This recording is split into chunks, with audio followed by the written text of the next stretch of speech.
One case that I recall very vividly is a case where a widow came to me.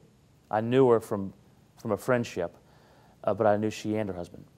She came to me because she had taken her husband to a local psychiatric hospital because she was concerned about his mental well-being, and he voluntarily checked himself in. While he was there, he was on what's called suicide watch. Every 15 minutes they were to keep an eye on him, make sure he wasn't going to harm himself. While he was there, they put him in a room with a roommate that had a belt, and then had a room with a hook on the back of the bathroom door, and he hung himself and committed suicide while in the psychiatric hospital to prevent him from committing suicide or otherwise harming himself. They allowed that to happen, and the widow was infuriated.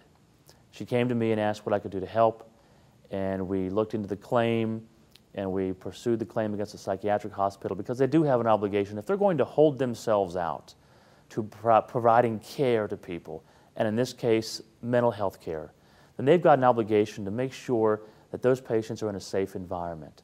And we pursued that case for that client and got a very favorable result from a jury's verdict that held that hospital accountable for its conduct.